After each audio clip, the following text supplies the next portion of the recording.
We just take this moment just as we get started to invite you to do two things for us. One is to subscribe to the podcast. This really helps this grow and expand. So if you can take a moment and hit subscribe right now, no matter what platform you're on, that would be hugely appreciated and would help us expand this podcast to be able to get more and more people involved. And second thing, I would encourage you to join the Leadership Collective.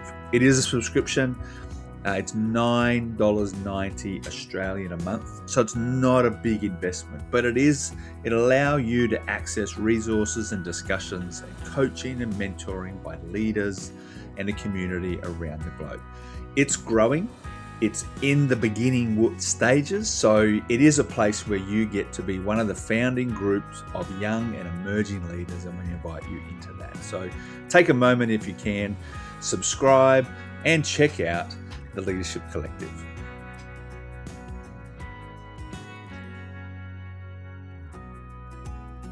Welcome to my wanderings. We're talking about meetings.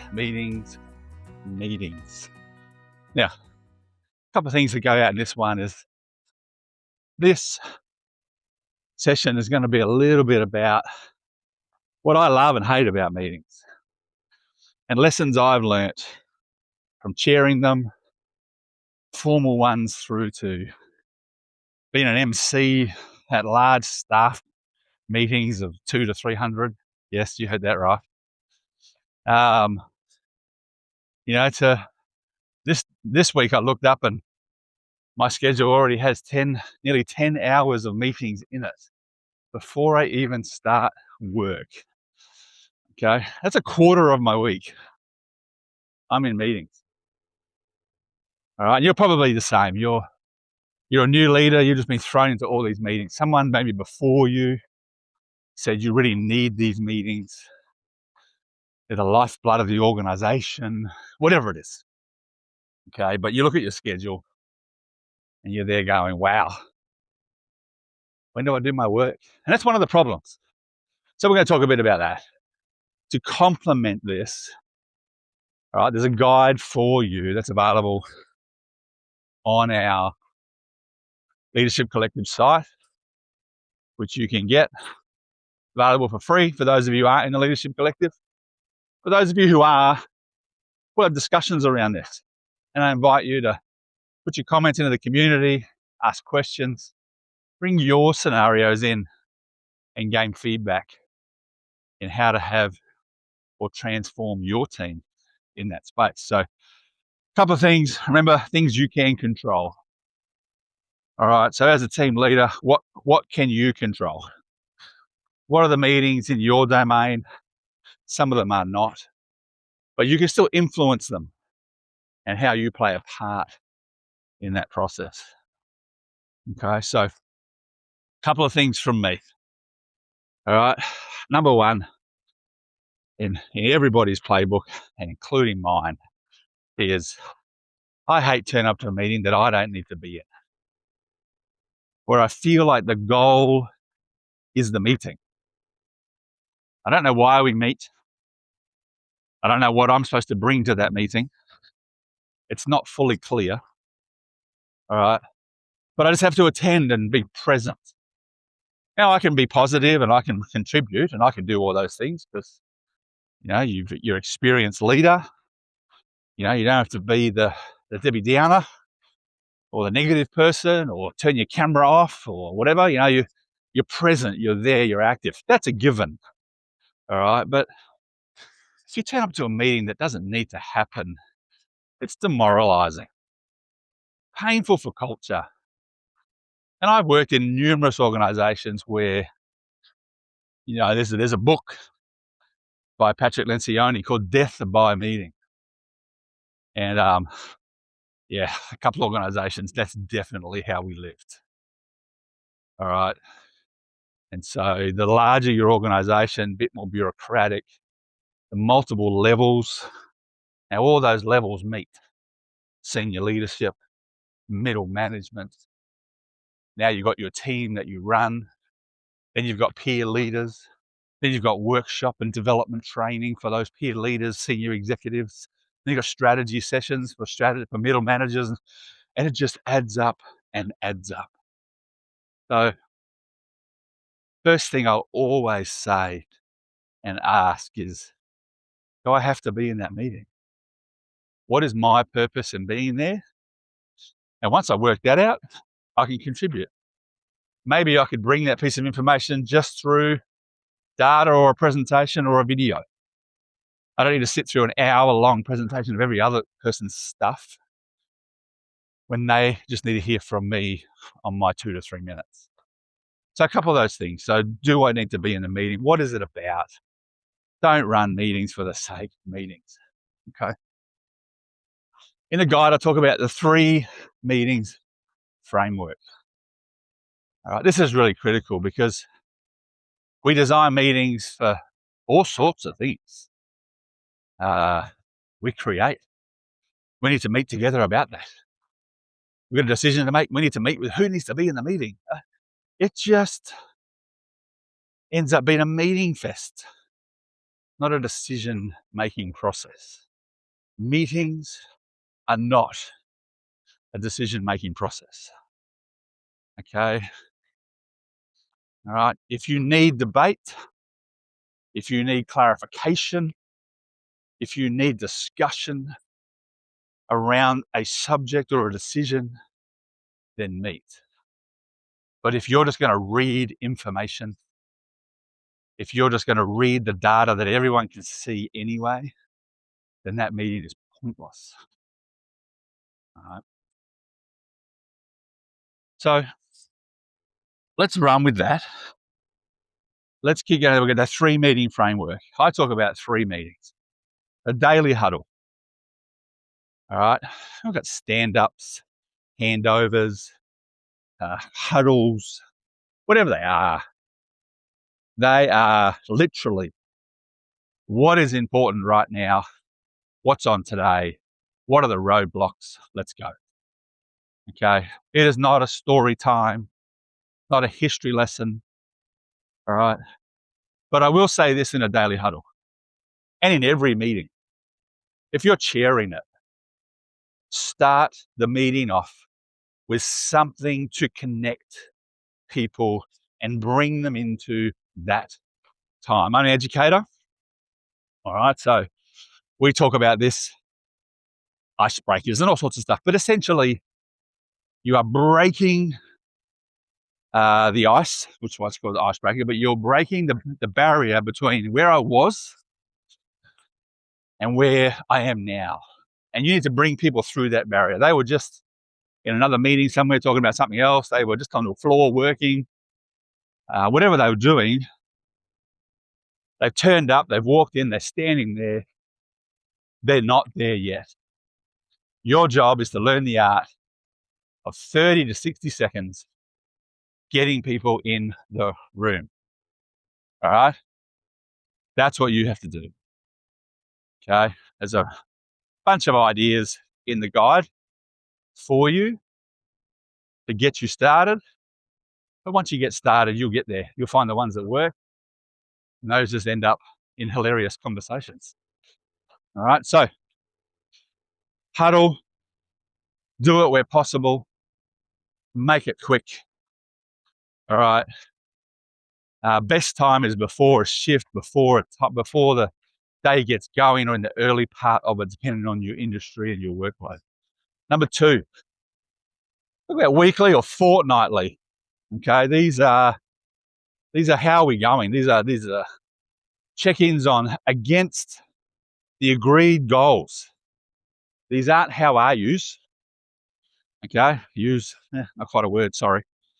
All right, but these are, it's a bit windy, so hopefully it comes through. But these are your time to what are the targets, what are the goals for that month, that quarter, that year, how are we against them, what are the major roadblocks, and there might only be 1 or 2, maybe 3 points of discussion. Okay, if a CEO needs to present, that's 1 point of discussion. Okay, it is critical for senior leadership to present to team and be present in the front lines. Okay, but make that one of the points. All right. Don't just skip through it. Oh, CEO presented, tick. Now, Johnny, what were you doing yesterday with the presentation? Such a contrast. Draw out what the CEO said, what you want to highlight on it, and how you want them to relate to it. Okay. So that weekly meeting, fortnightly meeting, that where are we up to, but it's got to be against the targets that you are currently walking towards as a team. If you're not talking about those things, okay, then you're just having a talk fest. All right. Meetings are group meetings, remember. These aren't your one-on-ones. These aren't your check-ins. Remember, you add this later on top.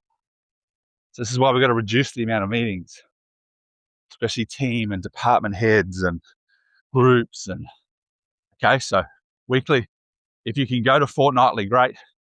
But if you have a high risk or high intensity environment, probably weekly is good. Okay. Now, the last one, the third meeting that I talk about is that quarterly strategy, that North Star directional. Where are we at? Let's review those goals. Let's confirm the ones where we're headed so that that becomes our conversation. Okay. They take a bit more time, but again, we don't go into the day-to-day in those ones. See how we flip the agenda? Okay, we move from daily check-ins, what's on today, weekly, fortnightly, how are we tracking towards things in that period of time, in that month, week, whatever reporting cycle you're in. And quarterly is you take a step out. Where are we? Where are we headed? That could be values, vision, mission, targets. All of those get reviewed there. Chew on them. What's our market say? What's our competitors doing? Okay, the bigger your organization, they might be longer. All right. You connect together, you learn together, you build trust together in those meetings. Vulnerability would happen in those meetings. Okay. If you ever read any Bree Brown's material, all right, vulnerability is critical in a leadership team. All right, that's great in that space. Take some time. Where are you at in your role, your job? How you feeling about it? You know, what support do you need? Where are you headed? Okay, so those 3 meetings are really all we need for group meetings. If you've got more than that, all right, even that can multiply. Remember, if you've got 4 teams you look after, then all of a sudden you've got 4 team fortnightly meetings. All right, half an hour, 45 minutes. That all adds up, guys. And remember this, every time you meet, you cost the organization money. Okay? Think about the value in that room for that period of time. All right? The only organization that was different for me in this is, obviously I was a volunteer for 17 years. And so when we had a meeting with staff, well, it didn't cost us cash per se. Okay? Which was the danger. All right? Because we would miss the point of maybe it's costing us time. Time is the most valuable commodity, not money. All right, so don't mistake just because you're all volunteers that you're saving money. You're not. All right, you're costing the organization. You're costing the effort and the vision and the mission of the organization. Okay, so think about those. That's your 3 meeting framework. All right, have a look at that, dialogue around that, have a look at your schedule. Do you live in that framework? Okay. Lastly, some hints and tips to running a meeting. Yeah, like I said, I've been the chairperson of a organization. I currently run a charity as well. I'm the director on the board. Okay, so there's quite formal meetings that have to take place that sit under legislation and law. Okay, you have so many a year, and you've got to keep notes and decisions and policies and procedures around those meetings. That's all things you have to set up and be aware of. But as a new leader, you're often not exposed to that just yet. What you're thinking through is my daily huddle, my one-on-one check-ins, my weekly team meeting that I'm a participant in, maybe as a manager, but then I've also got my team meeting. Okay, so now we're at 2. See, this is why if you can get a fortnightly, it really help you. All right. So as the chair, as the organizer, okay, always, hear me, always have an agenda. Even if it's in a calendar invite and it's 3 bullet points. Okay, even if it's just a piece of paper with scribbled 5 notes, whatever it is. The more organized you are, the more you're going to get out of the meeting anyway. But what is that agenda? What is it going to look like? Okay. Press pause here as a truck goes past. Come on. Come on. Okay. Right there.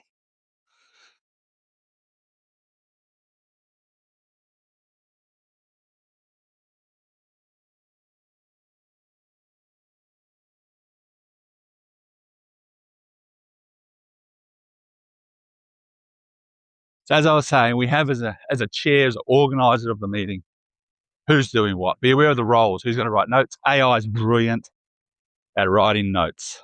Use AI where possible. Okay. You can put it on your phone in the middle of the room. You can, your laptop in the video conference, whatever it is. Use AI. All right. Screen what it does, clean it up. Whoever the note taker is can clean it up now and really only produce the things that needs to be done in that document. Okay. But be organized. So the chair always, always, always, kind of a bit of a hill now. Always, always, always have an agenda. Okay. Intro. What are the topics of discussion? Outro. Conclusion. Whatever you call it. All right. So that's some highlights for you. It's not long. It's designed so you can chew on this a little bit. It's designed so you can start to look at this world of meetings. Because in my experience and many leaders' experience, meetings are like a parasite, a virus. You let them grow from good intentions, and trust me, they will grow. And you'll have meetings galore all over your schedule, all over your world. Okay? Now, little caveat,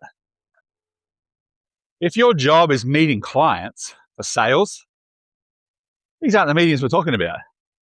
That's your job. That's the activity.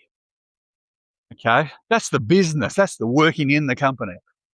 For some of you, you need to meet 5 clients a week, 10 clients a week, 50 clients a week, whatever it is. That is your job. These aren't those meetings. These are the ones that run your team, your organization to achieve those outcomes. So don't mix up. Okay?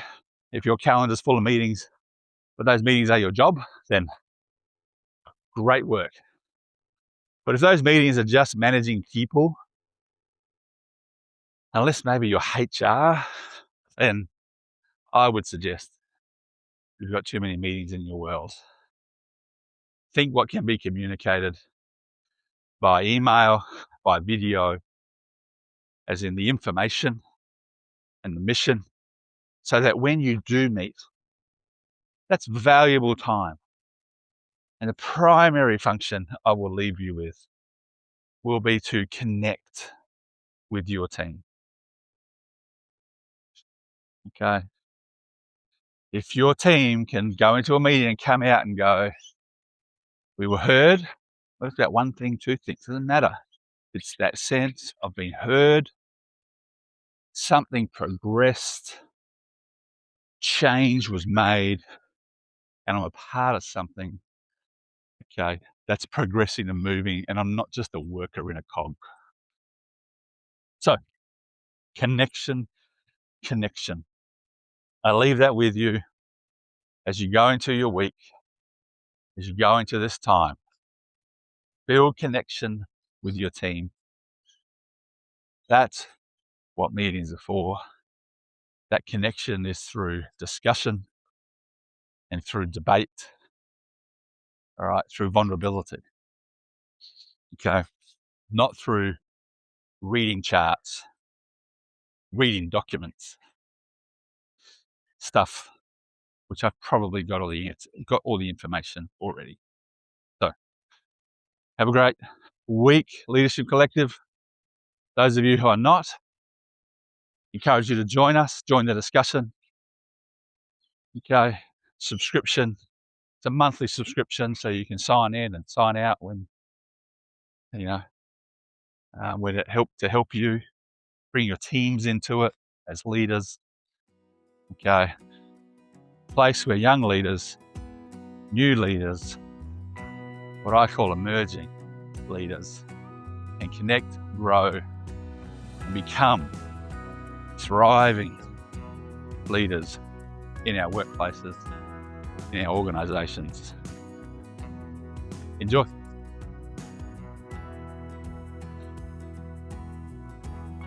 I want to say a wonderful thank you to the end of this episode.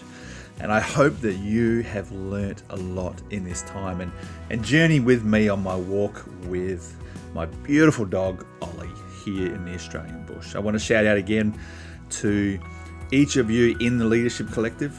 This will be part of our discussions, but those of you who are not, I invite you to join us.